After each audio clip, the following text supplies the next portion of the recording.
Release all that you think of as true. Relax the mind and ask the question, do I truly understand what this reality is? In order to firmly grasp the ideas presented, this is what you will need to know. Mainstream history, alternative histories like Atlantis, Lemuria, religious doctrines, the history of the occult and astrotheology, and the history of Rome and Christianity. There's been a lot of hype around the Tartaria conspiracy lately, and naturally there's a lot of confusion surrounding it. This video is really an attempt to develop the theory further. So, let's type in Tartaria in Google and see what we find.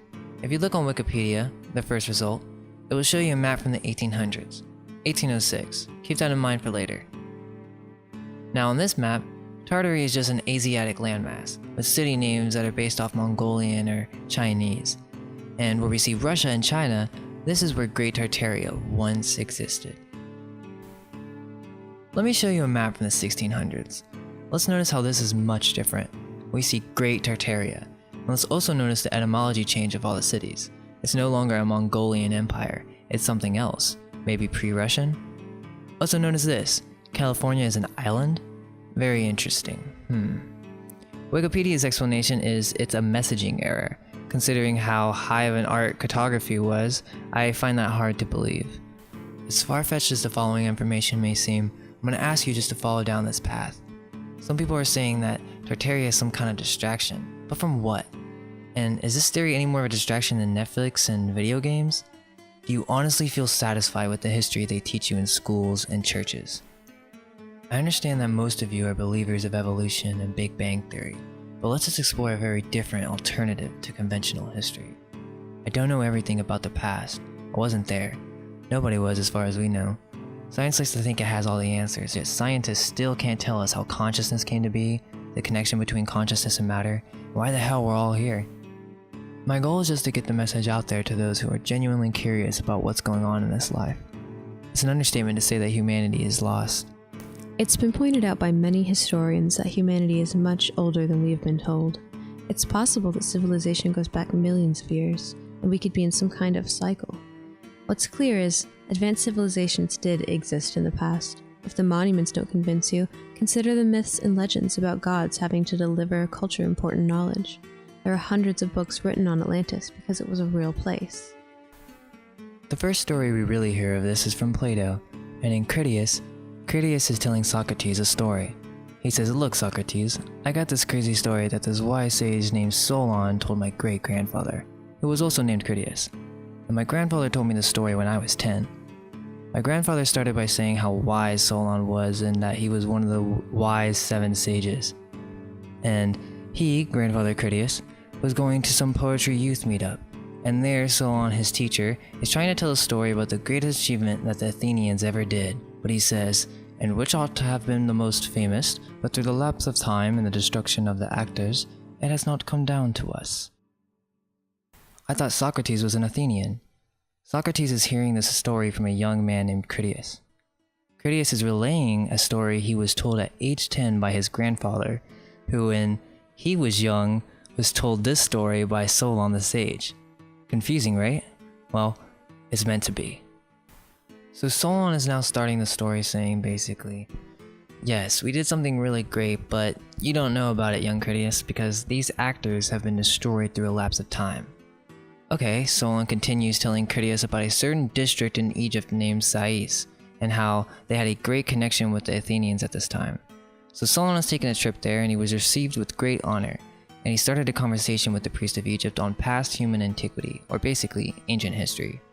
Now it says that Solon and none of the other Hellenes had nothing to say on the matter.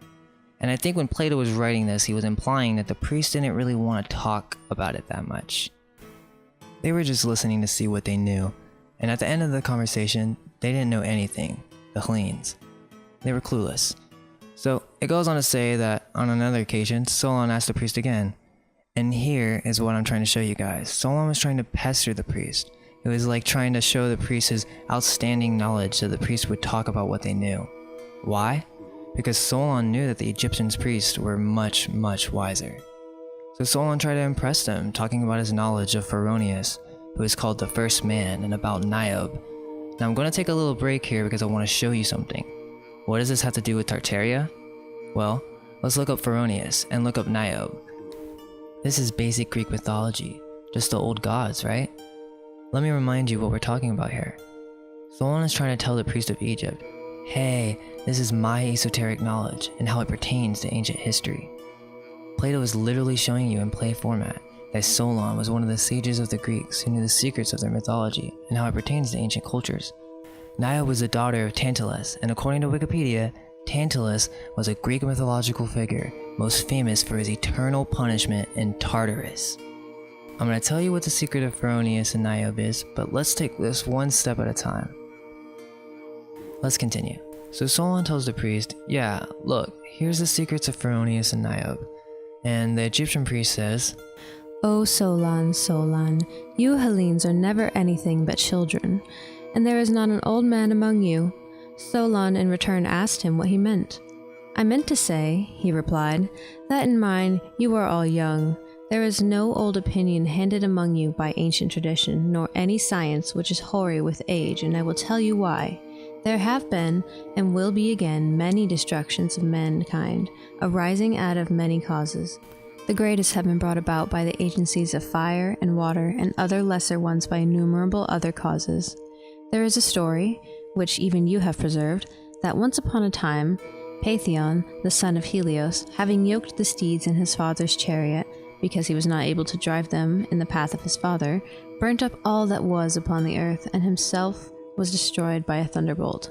Now this has the form of a myth, but really signifies a declination of the bodies moving in the heavens around the earth, and a great conflagration of things upon the earth, which recurs after long intervals. At such times, those who live upon the mountains and in dry, lofty places are more liable to destruction than those who dwell by rivers or on the seashore. And it's from this calamity the Nile, who is our never-failing savior, delivers and preserves us. When, on the other hand, the gods purge the earth with a deluge of water, the survivors in your country are herdsmen and shepherds who dwell on the mountains. But those who, like you, live in cities are carried by the rivers into the sea. Whereas in this land, neither then nor at any time does the water come down from above on the fields, having always a tendency to come up from below, for which reason traditions have preserved here are the most ancient. Notice how he's talking about two different cataclysmic events. He first is speaking about a myth that Solon's people have preserved, and then he states on the other hand when the gods purged the earth with a deluge of water, so we know there's a distinction there. He said many destructions. The myth goes Paetheon, having yoked the steeds of his father's chariot, wasn't able to drive it in the path of his father. Could this mean that once Tartaria became a global empire and its motives didn't follow the same path as its predecessor Atlantis? And because he couldn't drive the path of the father, or remain as true as was the once great Atlantis, the chariot burnt up all that was on earth, and he himself, Tartaria, was destroyed by the thunderbolt. Could it be that Atlantis was destroyed because of natural progression through the ages, and perhaps Tartaria was destroyed for its evil motives, or its evil takeover? After the flood of Atlantis, this great nation tried to recreate Atlantis once again, only that it must have been forced so the civilization fell in cataclysm. The priest is saying, look, here, this tradition goes way back, and everything we know and all the science that we practice are ancient, very ancient. We preserved our sciences. He called the Greeks children, saying there was not one man among you, and remember, this is Plato, where we get all our sciences from. Now the priest said, the people who live on the mountains in dry and loft places were more liable to destruction when referring to Solon's myth. This is a very key factor. Okay, so that's the first understanding. There was an ancient advanced civilization in the past, and it was destroyed by water, and this is Atlantis. This is what we call pre-Diluvian, or pre-flood era. I want to start this off by just making sense of our timeline.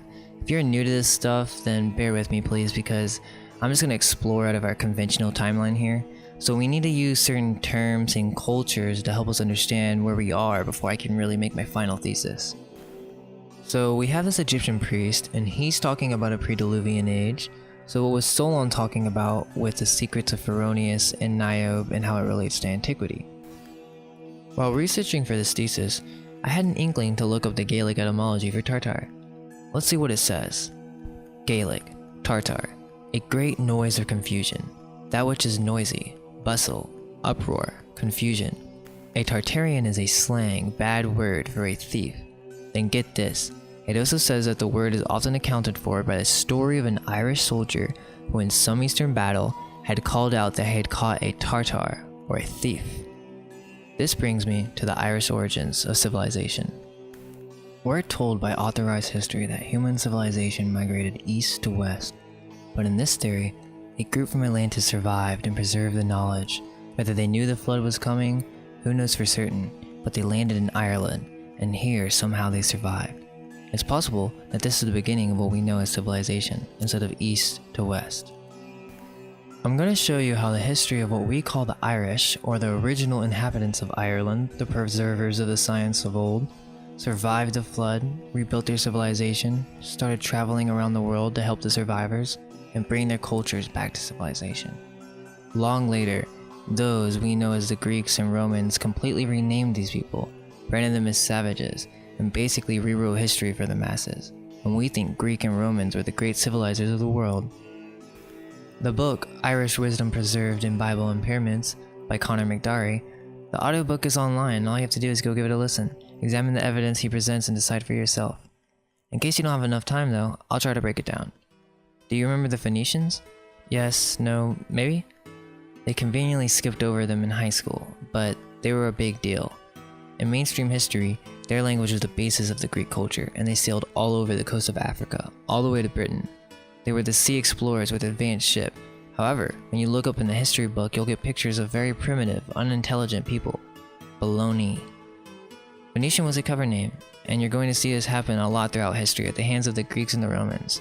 They simply renamed the Irish Phoenician, and they were all but forgotten. You can find more connections to the Celts to the Phoenicians based on their language here on the website simply called phoenicia.org. Conor McDarry states, in their great missionary pilgrimage, they circled the globe in order to give religion and knowledge of God to the different races of mankind. They also established priesthoods and gave alphabets to the races who were unenlightened in such matters up until that time. Ireland is the country in which the arts and the sciences were first discovered and developed. To this country, the Greeks applied the term oigia, a term which was never given to but the very ancient, and it's from the Irish, the Aryans, that the Greeks traced their descent. In modern times, the term Aryan has been misused. It was never meant to be used for race. The Irish passed along the knowledge as spiritual guides, Arya meaning of higher class or status. This is where we get Indo-Aryan, where the Irish landed and must have shared this information with the Indus Valley culture. The evidence suggests that they were the spiritual teachers of the ancient world, after the flood. This is why all religions are based on astrotheology. We have some worship all over the world like the Maya, Aztec, Native American, Sumerian, Babylonian, Chinese, Japanese, Celtic, Turkish, and it goes on and on.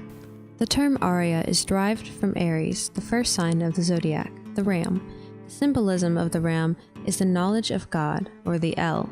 When Moses came down from Mount Sinai, he was horned, meaning that he had gained knowledge. Even Michelangelo represents this in his statue of Moses. The word pyramid, pi-ra-mid, means paternal power of the ram. In Egyptian culture, many pharaohs took on the name of Rama, or Ramses, to show their knowledge of God. In Christianity, it's been altered to be lamb instead of God, yet the symbolism of the ram and its meaning is deeply ingrained into nearly all world religions. Conor McDarry states, to the Irish Magi we owe the discovery of fire and the common grains, which they developed from the grasses. They were the first people to practice agriculture. They invented the common tools of workmanship, which have come down to us practically unchanged from those ancient times. There is no mistaking the monuments left by the Irish, who were once the rulers and masters of the whole earth. Their rule embraced all countries.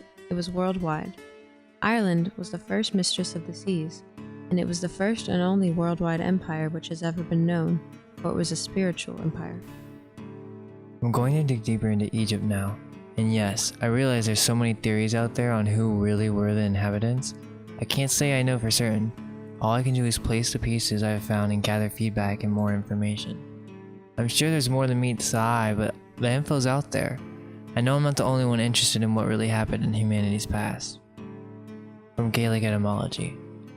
Egypt signifies the land of Copt, or the Coptic land. Others derive it from and the yurt of black vulture, the color of the bird being, according to them, characteristic of the soil or of its inhabitants. Let's go back to the story of Critias in Egypt.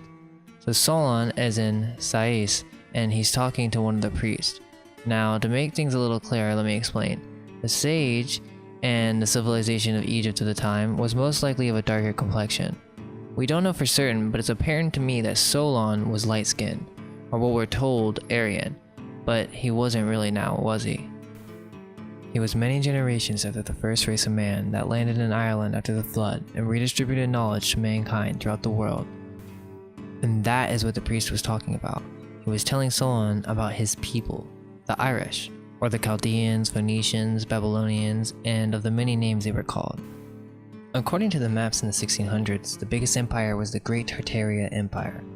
I'm not sure what culture this was. I'm not saying this is an Irish culture. I'm just bridging the gaps, so that we can understand why Tartar is associated with Irish etymology and how it came to be. In Greek mythology, Nile was a myth of Tartary and its destruction, and Solon thought that Pharonius from Argos and Tartary was where man hence came.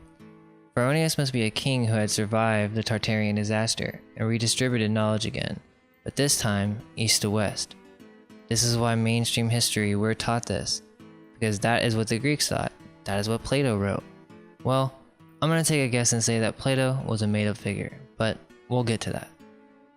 The priest was unimpressed with Solon because the Hellenes, or the Greeks, stole all this knowledge. They had no preserved knowledge. They stole knowledge, renamed it, and took it for themselves. Not only that, but Solon didn't even know where his own people came from. The priest is referring to the West, in Europe, in Ireland, right after the flood, way before the empires of Great Tartaria.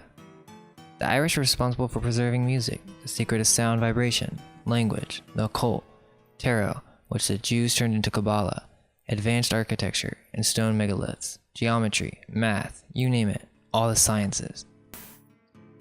Astrotheology is the key. That is the answer why all spiritual religions have similar philosophies toward the material world. Civilization didn't just start randomly in the Middle East. Maybe with this alternative view, it can explain how similar traditions are present all around the world. Dances, fashion, spirituality, cooking, natural medicine, magic, and architecture. After some time, this became a global empire, with Great Tartaria established in the east, modern-day Russia. It isn't clear at this time whether Tartaria at its prime was controlled by Irish or had been hijacked, and that deliberate misuse of the great empire were rewarded with fire and thunder. If this is even close to true, is it possible that we may have missing time? I mean, after all, our calendar and time is based on astrology, and then finally determined and made law by the civilizers of society.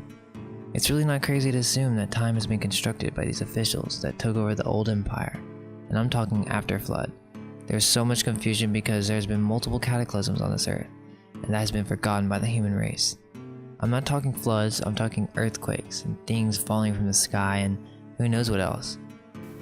It's not just stories. In this last global empire, whatever it was called, Irish, the Tartars, or the confusion, or the thieves, was destroyed and stolen by the Greeks/Romans. Then they conquered and cursed these nations forever by destroying their lands and rewriting their etymology. The word phony being derived from Phoenician is just one example. I have reason to assume that there was a great culture in America, and this will be further proven as we go on, but let's look at these maps again. I want to show you these mountains right by Salt Lake City, or where it's supposed to be. Now, this is a lake that isn't here now. It's extremely large, and I can imagine that it was very beautiful. This was at the top of a mountain, and it must be pretty high in elevation. And so it flowed out this strait into the Pacific.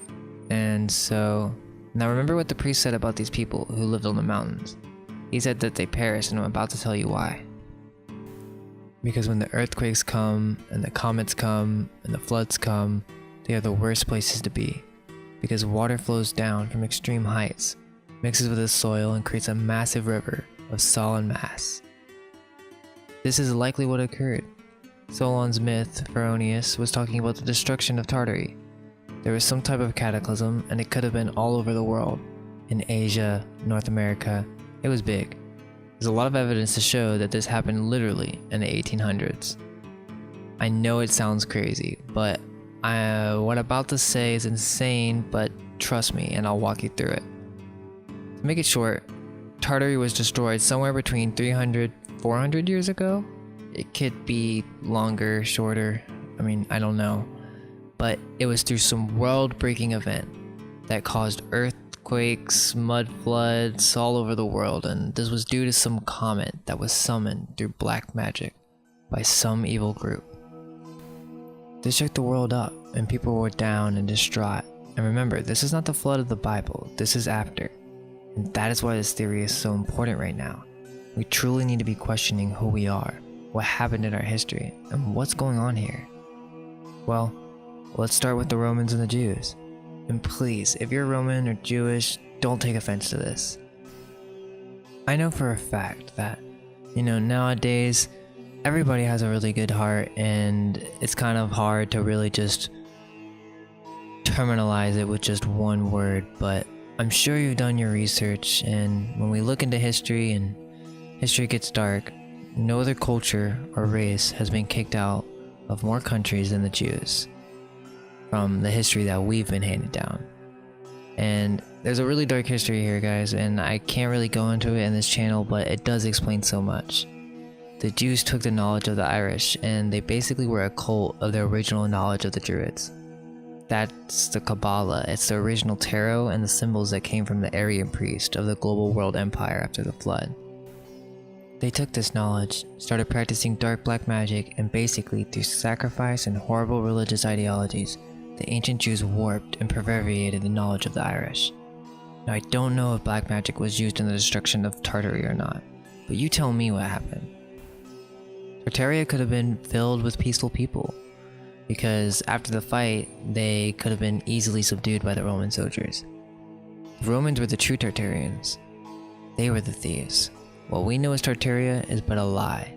The Romans and the Greeks named it using the language of the Gauls. Why? Well, we need to look into an important figure known as Josephus and how he influenced Rome. On Wikipedia, if you search Flavius Josephus, it says, during the First Jewish-Roman War, the Romans were battling the Jewish forces in Galilee. Now, Galilee is just one connection, even though it is in Israel. However, let's just reestablish this connection. So, what's happening? Before Christianity had begun, the Romans had their last and longest battle with the Druids. Well, the Druids were the Jews who hijacked the teachings of the Gomerites and stole it for their own perverted ways, became corrupt, and started sacrificing. That is why we hear about this happening in Carthage and Rome to please Jupiter. And this gets dark, but let's go on. The Gomerites were the Irish people, and this must have happened long after Tartary had been destroyed. So what is going on? All this knowledge that we have is just knowledge from the age after the catastrophe of Tartary, or the story of Tantalus, the father of Niobe. But here's the key to understanding this whole conspiracy. This was not Atlantis. I'm proving this through Plato. Plato could have been made up. It's entirely possible that the Greco-Roman civilizations never existed, and whatever empire was the culprit behind the deliberate destruction of Tartaria, or if it was just an accident. But whatever happened, someone rewrote history after this happened. History is always written by the winners. When two cultures clash, the loser is obliterated, and the winner writes the history books. Books which glorify their own cause and disparage the conquered foe. As Napoleon once said, "What is history but a fable agreed upon?" Dan Brown, The Da Vinci Code. Let's recap. There was a flood, a deluge. The whole world went dark and was lost. The Irish civilization were the ones who preserved the knowledge from Atlantis. They distributed it throughout the world, and there was a worldwide global civilization. This is when Tartary existed. A group or empire or cult or whatever you want to call it, Rome, came to power through evil, black magic, with a plan to create a new world order. Cataclysm strikes all over the world. The greatest of all empires is destroyed, Great Tartaria, in which the Greeks wrote myths about. This evil group rises, takes over, history is rewritten, and all ancient history is systematically erased by these power-hungry peoples, whoever they were. All the remaining empires and people were forced to join or be killed. This gives me a better position to assert more theories. Now, If this is so, we need to establish some sort of timeline because what's going on? The first clue is in old 1600 maps. There's an I before the 600. Once you look into that and then you look at the records of the Dust East India Company, they have the same thing. The best way I can explain this whole thing is that the 1600 ones are Spanish or European. They are all made from the European Union. And where did they get their source maps? Okay, I'm going to get theoretical, but I feel as if I have to start somewhere with really figuring out what happened. What we know is the Renaissance, the European Union, forming after Rome from Germany and then to Spain, Britain, etc. It's a fabrication. It's well known these days that Shakespeare was just a character. How much more of our history is full of these fictional personas? And shoot, if he isn't real, then maybe we should all just stop acting like we know it all, because with all these unsolved mysteries in the world, it really goes to show how little we understand. Before Tartaria was destroyed, remember, I said global. So they were in Europe, and that's why you see crazy architecture that all looks similar with unique varieties, but it's all the same idea, all over Asia and Europe and North America. What we know is the Greeks or Romans, if they even existed, were a people who walked into the cities of a once great nation, and tried to scramble what they could from the remainders, and dominated the remaining victims of the cataclysm. One question that bothers me, and I would appreciate any input or ideas, is why were the remaining survivors of this great empire not be able to strike back?